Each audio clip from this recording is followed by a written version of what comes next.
दोस्तों, क्या आप जानते हैं 6 बजे के बाद शरीर का अंतिम संस्कार क्यों नहीं किए जाते? और क्या आपको पता है मृत्यु के बाद क्या होता है? और 24 घंटे बाद आत्मा घर क्यों आती है? और मृत्यु के बाद 13वीं क्यों मनाई जाती है? क्या 13 दिनों तक मृतक की आत्मा घर पर रहती है?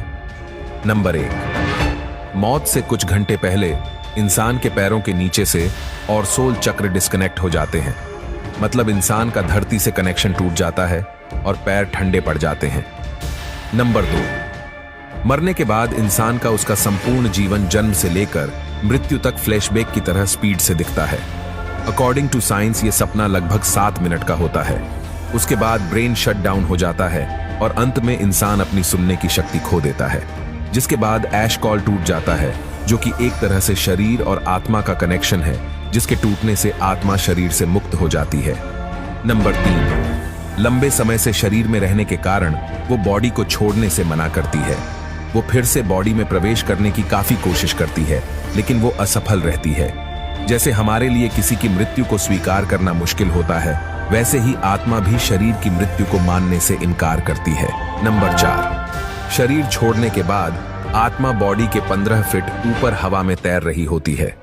वो अपने परिजनों को रोता हुआ देखती है। उसके बारे में बोले गए शब्दों से किसी शोर की तरह सुनाई देते हैं। नंबर 5, हिंदू ग्रंथों के अनुसार रात के समय अंतिम संस्कार नहीं किया जाता। उसे सूर्य देव की पहली किरण के बाद ही जलाया जाता है। अगर किसी व्यक्ति का अंतिम संस्कार रात को किया जाए तो उसकी आत्मा प्रेत योनि में प्रवेश करती है, जिसके बाद वो सदा के लिए हमारे डायमेंशन यानी कि आयाम में भटकती रहती है।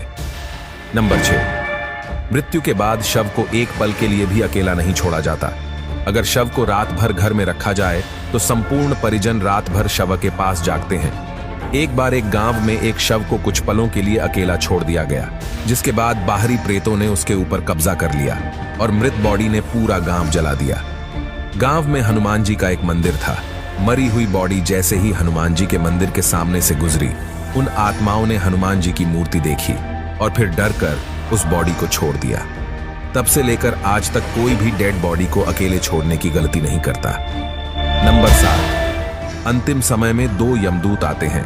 वो मरने वाले के साथ जैसा उसने संपूर्ण जीवन लोगों से व्यवहार किया था, ठीक वैसा ही व्यवहार उसके साथ करते हैं।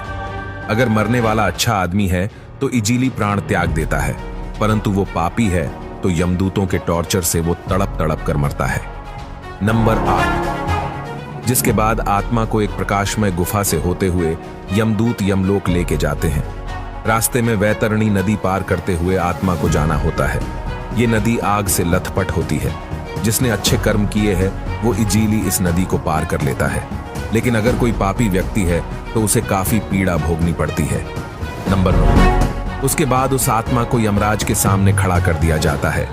फिर चित्रगुप्त जी उस व्यक्ति के पाप और पुण्य का लेखा जोखा यमराज के सामने रखते हैं। उसके कर्मों के आधार पर उसे स्वर्ग या नरक भेजा जाता है।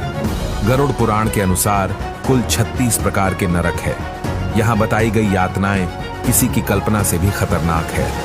नंबर 10, अगर कोई व्यक्ति सुइसाइड यानी आत्महत्या करके प्राण त्यागता है तो उसे और भी कठिनाई सहनी पड़ती है, क्योंकि उसने निर्धारित समय से पहले ही हार मान ली।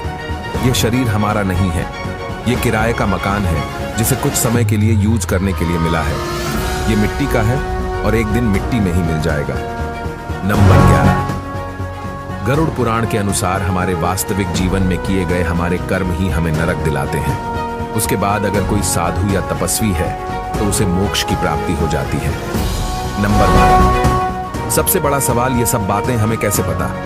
गरुड़देव जिनका बल अतुलनीय है, वो अकेले 700 इंद्र को पराजित कर सकते हैं। गरुड़देव स्वर्ग से अमृत कलश लेकर उड़ गए थे, लेकिन उन्होंने अमृत पान नहीं किया। उन्हें बिना अमृत के ही अमृता प्राप्त हुई। ये वरदान उन्हें स्वयं श्री हरि नारायण ने प्रसन्न होकर दिया था। गरुड़ देव तो अमर है, उन्हें नहीं पता कि मृत्यु के बाद क्या होता है। इसलिए जिज्ञासावश उन्होंने श्री हरि नारायण से यह प्रश्न पूछा, और इसी विज्ञान को हम गरुड़ पुराण के नाम से जानते हैं।